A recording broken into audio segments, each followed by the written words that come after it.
আসসালামু আলাইকুম। আজকে আমরা নবম দশম শ্রেণীর রসায়নের চতুর্থ চ্যাপ্টার পর্যায় সারণী বা পিরিয়ডিক টেবিল। এটা একটা বেসিক চ্যাপ্টার, যেটা তুমি রসায়ন যদি যাত্রা শুরু করতে চাও, তৃতীয় অধ্যায় চতুর্থ অধ্যায় দুইটা অধ্যায় তোমাকে ভালোভাবে জানতে হবে। তো পর্যায় সারণী এই চ্যাপ্টারটারে পড়ার সুবিধার্থে তুমি দুইটা ভাবে ভাগ করতে পারো। প্রথমটা হচ্ছে বিভিন্ন সূত্র, পর্যায় সারণীর পরিচয়, পর্যায় সারণীর মূল ভিত্তি, পর্যায় সারণীর খুঁটিনাটি যা কিছু আছে এমসিকিউর জন্য ইম্পর্টেন্ট ইনফোগুলা। প্রথম কথা হলো, এই অধ্যায়টা তোমার পড়তে হবে তোমার বেসিক ক্লিয়ার করার জন্য। পরীক্ষার জন্য পড়ে কোনো লাভ নাই, বেসিক ক্লিয়ার করার জন্য তোমার পড়তে হবে। তুমি মৌলের পর্যাবৃত্ত ধর্মগুলো ভালো করে জানতে হবে, আর পর্যায় সারণীর মৌলগুলো সম্পর্কে সুস্পষ্ট ধারণা রাখতে হবে, ইলেকট্রন বিন্যাস শিখতে হবে। তো পর্যায় সারণীর আমি একটা প্লেলিস্ট বানাবো এসএসসি 27-28 এর জন্য। ডিউরেশন মেবি 4 থেকে 5 ঘন্টা হবে। আমি ভাগ করে ক্লাসগুলো দিব। তোমরা যদি ক্লাসগুলো করো, পর্যায় সারণী ভালো করে কভার হবে আর তোমার বেসিকটা ক্লিয়ার হবে। মনে রাখবা, বেসিক ক্লিয়ার করার জন্য পড়বা, এগুলো তোমার ইন্টারও কাজে আসবে। ধারণা রাখলে আর কি পর্যায় সারণী নিয়ে। পর্যায় সারণী অনেক বিস্তৃত একটা জিনিস। তো কিছু ইনফো যেগুলো আমি এখন খাতায় লিখে লিখে পড়াবো। তোমার প্রথম যে ইনফোটা, তোমার বইতে এগুলো রিডিং আকারে আছে প্রথম 1-2 পৃষ্ঠাতে। তুমি ফার্স্টে বইটা রিডিং দিবা, যে কোনো চ্যাপ্টার শুরু করবার আগে বইটা রিডিং দিবা। বই রিডিং দেওয়ার পরে এরপরে ক্লাস দেখবা, এরপরে টেস্ট পেপার সলভ করবা। তুমি যদি বছরের শুরু থেকে টেস্ট পেপার সলভ করো, তুমি অনেক আগায় থাকবা। এখন আমরা শুরু করি। আমরা প্রথমে বই যে ইনফোগুলো আছে, যেমন 1789 সালে ল্যাভোইসিয়ে মৌলিক পদার্থ সমূহকে ধাতু ও ধাতু এই দুই ভাগে ভাগ করেন। এটা তোমার পরীক্ষা আসতে পারে। আমরা শুরু করি।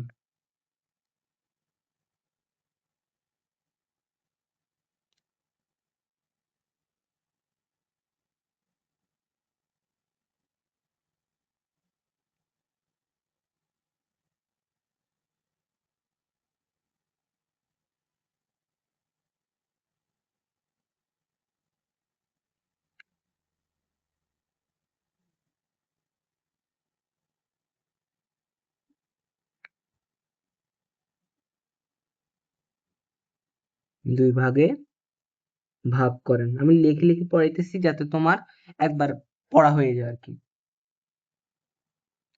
তোমার এখানে ইম্পর্টেন্ট কি? ধরো এটা পরীক্ষার জন্য ইম্পর্টেন্ট, বইতে ফার্স্টে এটাই আছে, এগুলো এই জন্য পড়াইতেছি। তোমার মেন জিনিসটা হচ্ছে মৌলের পর্যাবৃত্ত ধর্ম।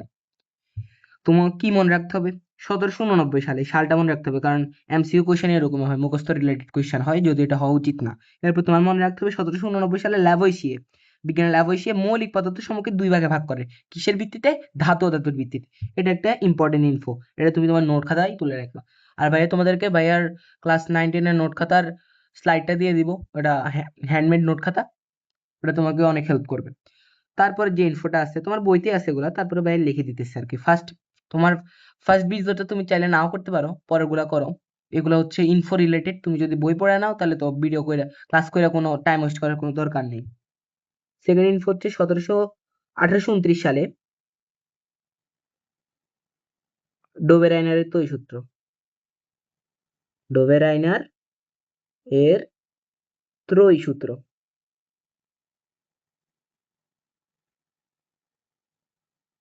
ডোবেরাইনার ত্রয়ী সূত্র প্রদান করেন। এখন তুমি বলতে পারো, ডোবেরাইনার যে ত্রয়ী সূত্র প্রদান করছে ওটা জিনিসটা কি? এটা হচ্ছে কিছু লিমিটেড কেসে খাটে। পর্যায় সারণী পুরাটা এই ডোবেরাইনের ত্রয়ী সূত্র মানে না, লিমিটেড কেসে 2-3টা, এটা বলা যায় এক্সেপশন, মানে 2-3টা কেসে খাটে, বেশিরভাগ ক্ষেত্রে খাটে না। এটা একটা ত্রুটিপূর্ণ সূত্র আর কি। তো এটা কত সালে দিছে? 1829 সালে। এই সালটা মনে রাখবা। আর কে দিছে ত্রয়ী সূত্র? ডোবেরাইনার। এই দুটো ইনফো মনে রাখবা। এবার তোমার সূত্রটা কি? এবার আমরা সূত্র লিখি। তোমার বইতে এগুলো আছে, এই সূত্রগুলো মুখস্থ রাখবা। অনেক সময় ক খ দিয়ে দেয়, আর এটা এমনি তুমি বুঝলে মুখস্থ রাখার দরকার নাই, তুমি এমনি লিখতে পারবা। জিনিসটা কি? সিম্পলি বুঝো, তিনটি মৌল। কি? তিনটি মৌল। এটা এই কিওয়ার্ড গুলো মনে রাখো। তিনটি মৌলকে তাদের পারমাণবিক ভর ভর অনুসারে সাজালে। পারমাণবিক ভর কি জিনিস, এটা তো তোমার জানার কথা। তুমি থার্ড চ্যাপ্টার যদি পড়ে থাকো, এটা তোমার অবশ্যই জানার দরকার আছে। পারমাণবিক ভর অনুসারে সাজালে দ্বিতীয় মৌলের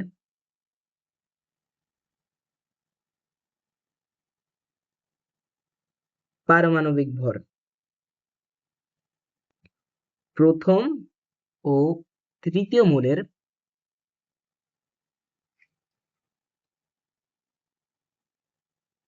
পারমাণবিক ভরের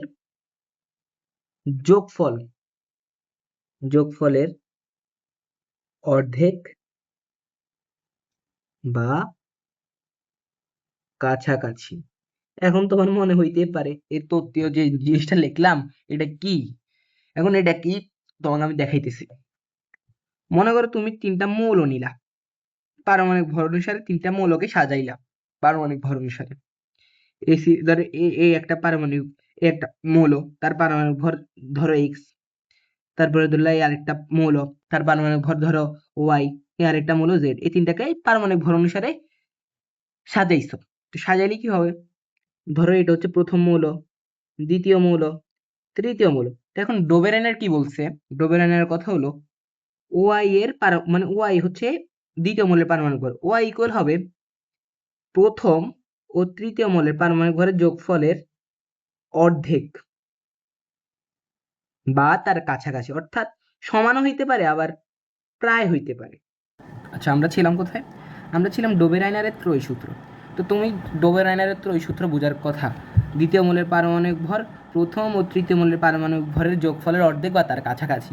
তুমি যদি এইটাই মনে রাখো, এটা মনে রাখো, তাহলে তুমি এমনিতেই লিখতে পারবে। দেখো হচ্ছে এই ত্রয়ী সূত্রে যে ত্রয়ীগুলো আছে ওগুলোকে বলা হয় ট্রায়াডস। তো প্রথম ট্রায়াডস বা ডোবেরাইনারের প্রথম ত্রয়ী মৌলগুলো কে কে? প্রথম ত্রয়ী হচ্ছে লিথিয়াম, সোডিয়াম আর পটাশিয়াম। কে কে? লিথিয়াম, সোডিয়াম আর পটাশিয়াম। এটা হচ্ছে প্রথম ত্রয়ী বা এটাকে ইংলিশে বলে ট্রায়াডস। আর আরেকটা ত্রয়ী আছে, ওটা কি কি? Chlorine, bromine, iodine. এটা হচ্ছে দ্বিতীয় ত্রয়ী। তো এখন তোমার যদি আমি পারমাণবিক ভর হিসাব করে দেখাই, তুমি দেখো লিথিয়ামের এই ত্রয়ীটা দিয়ে দেখাই, লিথিয়ামের পারমাণবিক ভর কত? 6.94। এটা তো তোমার জানার কথা, হিসাবে সুবিধার্থে আর কি নিচ্ছি। সোডিয়ামের 23, পটাশিয়ামের 39.10। এখন সোডিয়ামের সোডিয়ামেরটা বাইর করবো দ্বিতীয় মৌলের। আমরা কি বাইর করবো? দ্বিতীয় মৌলের পারমাণবিক সূত্রে কি লেখা আছে? দ্বিতীয় মৌল। তো সোডিয়ামের পারমাণবিক ভর 23, এটা যদি প্রথম ও তৃতীয় মৌলের পারমাণবিক ভরের যোগফলের অর্ধেক কইরা দেখি, তাহলে কি হবে? তুমি ক্যালকুলেশন করে দেখো, 23 বা তার কাছাকাছি আসবে। এইটাই হচ্ছে সূত্র, এইটাই সূত্র। তুমি এইটা যদি মনে রাখো, তুমি সূত্রটা নিজে নিজেই লিখতে পারবা। তিনটি মৌলকে তাদের পারমাণবিক ভর অনুসারে সাজালে দ্বিতীয় মৌলের পারমাণবিক ভর প্রথম ও তৃতীয় মৌলের পারমাণবিক ভরের যোগফলের অর্ধেক বা তার কাছাকাছি। তো গেল, আমরা ডোবেরানের ত্রয়ী সূত্র শিখলাম। এখানে ইম্পর্টেন্ট কী কী আছে? 1829 সালে ডোবেরানের ত্রয়ী সূত্র প্রদান করেন। আবার একটা রিকাপ করি, 1789 সালে ল্যাভোইসিয়ে মৌলিক পদার্থ সম্পর্কে ধাতু দুই ভাগে ভাগ করেন। এরপর হচ্ছে 1864 সাল, আরেকটা পেজে যাই। এরপরের টাইমলাইনটা হচ্ছে 1864 সাল। তুমি গেস করতে পারতেছো কোনটা? নিউল্যান্ড অষ্টক সূত্র প্রদান করেন, বিজ্ঞানী জন নিউল্যান্ড অষ্টক সূত্র প্রদান করেন।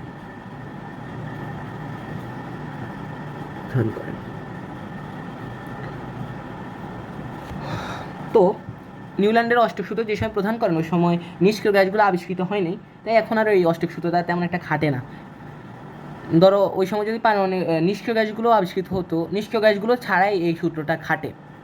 এখন আমি সূত্রটা লিখে দিই তোমাকে, তুমি আমার সাথে সাথে নোট করো। নোট করলে কী হবে? তোমার রিভাইজ হবে যদি তুমি আগে পড়ে থাকো, আর না পড়লে তো নোট হবে, সাথে সাথে তুমি ব্যাপারগুলো বুঝতেও পারবা। আমি এই জন্য লিখে পড়াচ্ছি। তো নিউল্যান্ডের অষ্টক সূত্র, মৌলসমূহকে যদি পারমাণবিক ভরের ছোট থেকে বড় অনুযায়ী সাজানো যায়, তবে যে কোনো একটি মৌলের ধর্ম তার অষ্টম মৌলের ধর্মের সাথে মিলে যায়। আমি প্রথমে বলছি, এই সূত্রটি যখন জন নিউল্যান্ড প্রদান করেন তখন নিষ্ক্রিয় গ্যাসগুলো আবিষ্কৃত হয়নি, তাই নিষ্ক্রিয় গ্যাসগুলো ছাড়াই এই সূত্রটি পর্যায় সারণীর ক্ষেত্রে খাটে। এখন সূত্রটা লিখে দিই, পড়ার জন্য পড়া আর কি। মৌলসমূহকে, এই সূত্রটা তোমাকে মুখস্থ করতে হবে, অবশ্যই মুখস্থ করতে হবে, কারণ ক এর জন্য প্রশ্ন আসে, ওইখানে এটা সূত্রটা লিখতে বলতে পারে। এরপর তোমার যে শর্ট কোশ্চেন অর্থাৎ এসকিউগুলো আসে, ওইখানে এটা সূত্রটা ব্যাখ্যা করতে বলতে পারে। তো সূত্রটা লিখতে ভালো, আর এটা এমনিতেই তোমার মনে থাকবে। মৌলসমূহকে যদি তাদের পারমাণবিক ভরের ছোট থেকে বড় এই ক্রমে সাজাইতে হবে অনুযায়ী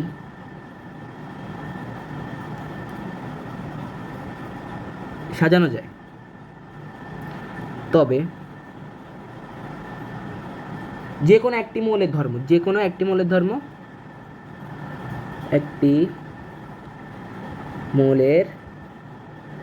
ধর্ম তার অষ্টম মৌলের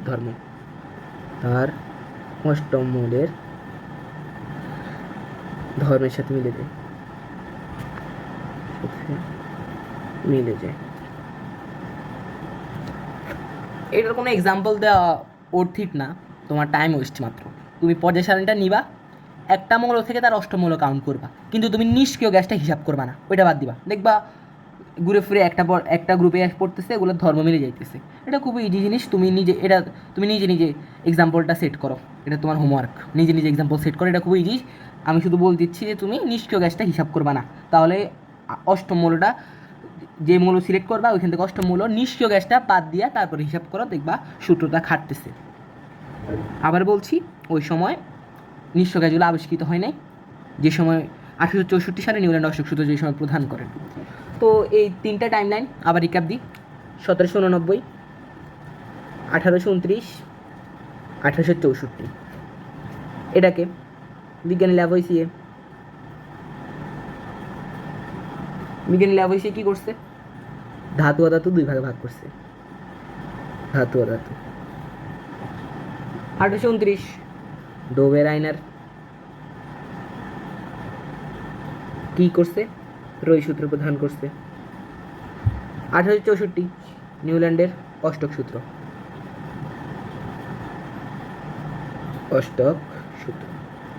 এই তিনটা জিনিস আমরাই মাত্র এই তিনটা জিনিস পড়ছি, এগুলো আর ভুলার কথা না। তুমি কয়েকবার বই রিডিং করবা, এরপরে কয়েকবার পড়বা।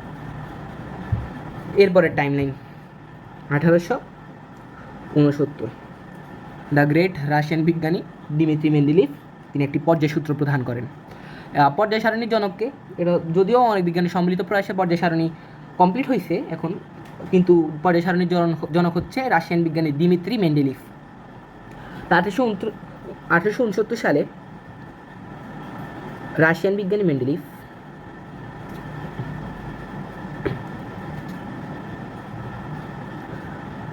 মেন্ডেলিভ একটি পর্যায় সূত্র প্রদান করেন।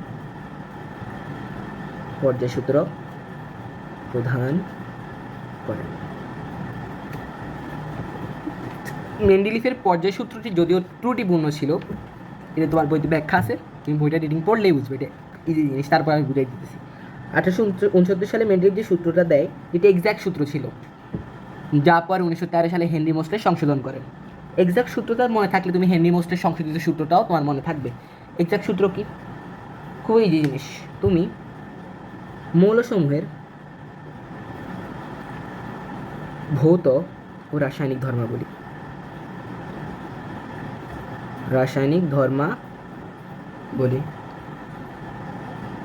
তাদের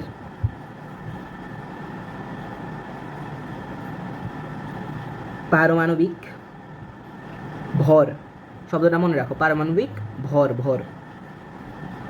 বৃদ্ধির সাথে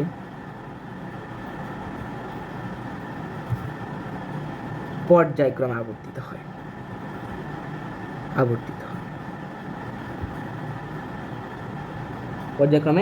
হয়। এটা হচ্ছে সূত্র।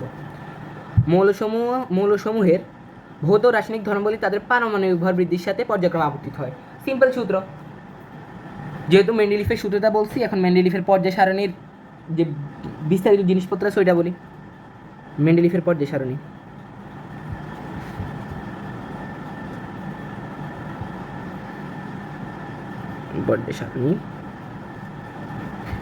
মোট মৌল ছিল 63টি মৌল, যেটি ছিল আবিষ্কৃত।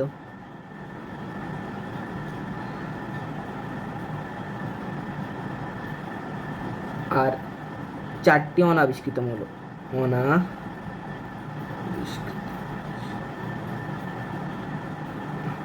আচ্ছা, আবিষ্কৃত বানান কি ওইটা মনে নেই, এখন তুমি এটা মনে রাখো, 63টি মৌল হচ্ছে আবিষ্কৃত মৌল ছিল, 4টি অনাবিষ্কৃত মৌল, 12টি আনুভূমিক সারি, 8টি কলাম।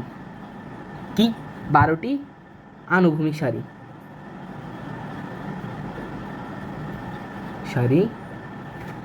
ও 8টি কলাম। এটা বইতে আছে, তুমি এমনি এখন এই আনুভূমিক সারি 8টি কলাম এগুলো তোমার জীবনও মাথায় থাকবে না, তুমি ভুলে যাবা। তোমার মনে হবে 12টি কলাম আর 8টি আনুভূমিক সারি। এখন আনুভূমিক সারি এটা অতি শুদ্ধ বাংলায় না পড়ে তুমি চিন্তা করবা কি, তুমি পর্যায় সারণী তো মোটামুটি যদি পড়ে থাকো তাহলে বোঝার কথা, আমি এমনি বলে দিই। আনুভূমিক সারি হচ্ছে পর্যায়, মানে যেগুলো সমানও থাকে। পর্যায় সারণী দেখছো না, এভাবে এভাবে এ থেকে এই দিকে যেগুলো সমানে থাকে, এটা হচ্ছে আনুভূমিক সারি। আর 8টি কলাম, অর্থাৎ আমরা যে গ্রুপ বলি, পর্যায় সারণীর যে 18টা গ্রুপ আছে, এই গ্রুপগুলো হচ্ছে কি, এগুলো হচ্ছে কলাম। এটা হচ্ছে অতি শুদ্ধ বাংলা, 12টি আনুভূমিক সারি আর 8টি কলাম। তুমি এভাবে মনে রাখতে পারো, এভাবেই আসলে তুমি মনে রাখতে পারো। আর আরেকটা কথা বলে দিই, ল্যাবৈশিয়ার 33টা মৌল নিয়ে কাজ করছে, ল্যাবৈশিয়ার 33টা মৌল নিয়ে কাজ করছে। এগুলো এমসিকিউর জন্য নর্মাল ইনফো, তুমি এগুলো মনে রাখতে পারো। আমি তোমাকে ভালো নোট দিয়ে দিব, এটা তো হচ্ছে আমার এখন ক্লাস করাইতে যেগুলো লিখতেছি। তারপরে টাইমলাইন, আমি টাইমলাইনগুলো সাজাই দিব যাতে তোমার মনে থাকে, তুমি পরীক্ষায় যাইবার আগে তুমি এগুলো রিভাইজ করে যাইতে পারবে। Next timeline 1913, the great Henry Moseley মেন্ডেলিফের পর্যায় সূত্রের সংশোধিত রূপ আনছেন। তিনি কি করছেন, তিনি পারমাণবিক ভরের পরিবর্তে পারমাণবিক সংখ্যা অনুযায়ী সাজানোর প্রস্তাব দেন। কী করেন, হেনরি মোসলে পারমাণবিক